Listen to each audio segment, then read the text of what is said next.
So again, this is what they're using. This is one of the main ones they're using, the Orion cube as they call it, or the cube. And also it's being used with Looking Glass.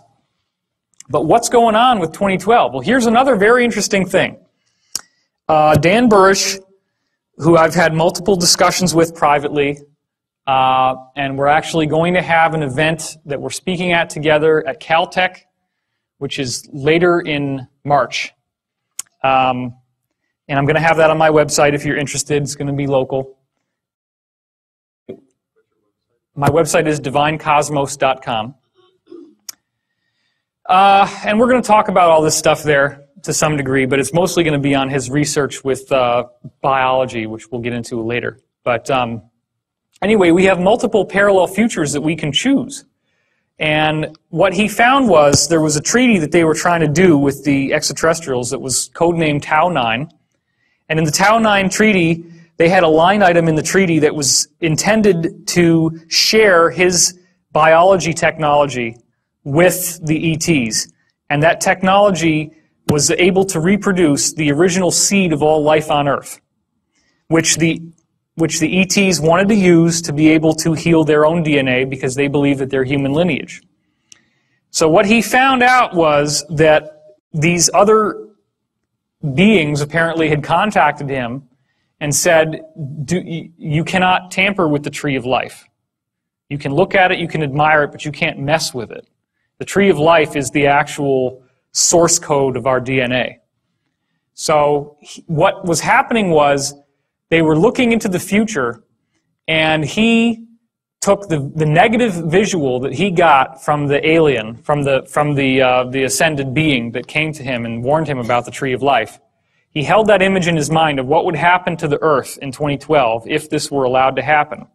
And the image inside the looking glass immediately shifted to the apocalyptic vision. So he was able to prove by doing this that you can determine the outcome of what this thing shows you by your conscious focus. So this is, 2012 literally does represent create your own reality time. It has everything to do with what do you expect is going to happen. This is where thoughts becoming reality really takes on a whole new meaning in a way that you've never heard of before.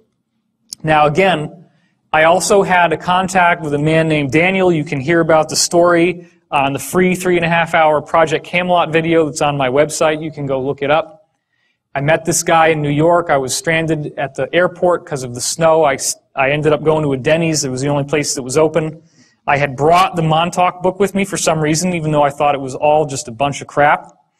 And this dude walks by in like biker gear and a big burly beard. Big guy. So you like that stuff, huh? You like that Montauk? I said, oh my gosh, this is all a bunch of crap. He says, you know, I used to work for Preston Nichols. What? Preston Nichols is one of the authors of the book. And I just started laughing. I said, look, there's no way that you worked at Montauk, because Montauk is a joke. It's fake. Well, he kept on talking, and the next thing you know, he sat down, and we stayed up all night, and I had like scribbles all over the placemats. And I mean, this guy, and it's a shame that he doesn't want to go public, because I'll tell you, he's got an amazing amount of information. And I didn't go into it very much yesterday. Some people asked me to go into it a little bit more, so I will do that. You have to understand that there is a basic New World Order, an Illuminati, if you will, which is primarily run by the Rothschild family. The Rothschild means red shield, which is all kinds of esoteric symbolism we could go into, which I don't have the time for.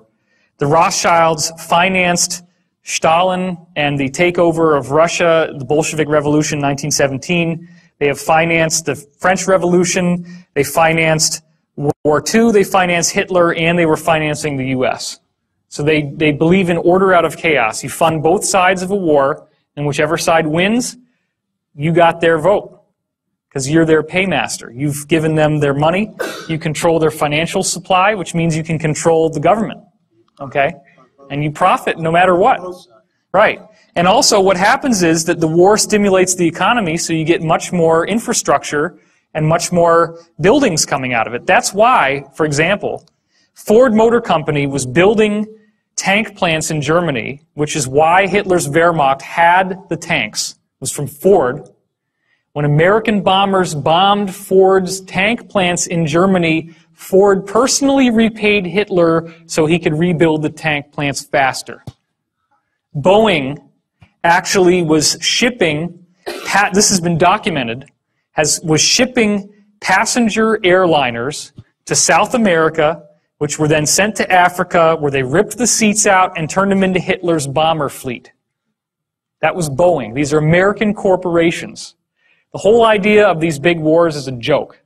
It's a setup, it's a game that's played to play off the opposites against each other in the hopes of synthesizing a new world order where we all kind of synthesize. That's why Democrat and Republican is a joke. Okay? They want certain aspects of the conservative Republican Party. They want, for example, the cultish religious aspect, but it's not Christianity. That's why the liberal side is all about being open and being free and not having any of these traditional shackles on you. Because what they ultimately want is a racist society. They're very racist, and they're interested in a new world order which is run by a Luciferian philosophy. Now, this is very disturbing sounding stuff, but they actually believe that since they have the secret tradition that goes back to Atlantis, and that they've been persecuted for thousands and thousands of years by various people, nobody persecuted them as badly as the Roman government through the Catholic Christian Church. They were tortured, they were killed, so they came to the natural conclusion, you can understand anybody would have done this under the circumstances. What do you think they would choose? They would say, okay, whatever God these guys think is God, that's not the right one, because he's stringing us out on the rack, he's torturing us, he's killing us. Therefore, whoever the Christian church says is the bad guy is the good guy. Okay, wait a minute. Lucifer is the brightest light, the brightest angel in heaven, right? And he's the one that got tossed out of heaven. Well, maybe he got tossed out of heaven because he was too cool, right? Because everybody else in there was a bunch of corrupt shysters. Well, this is actually what the most powerful people in the world think. And they are a fundamentalist religion just like any of the others. They still believe this weird stuff. They follow these teachings. They actually buy into this, okay? So that's why it's weird, because you see these political parties that are siding with religious fundamentalist Christianity, and they actually do have a fundamentalist religion, but it's the mirror opposite. So their energy vibrates with each other, and that's why they work together so well. Don't forget, of course, that Hitler was also running on a Christian platform. And who was Hitler's main ally in World War II in Europe? Italy. Italy is the Vatican. The Pope and all that stuff was supporting Nazi Germany, okay? Because it was in the Vatican, which was in Italy, which was Mussolini.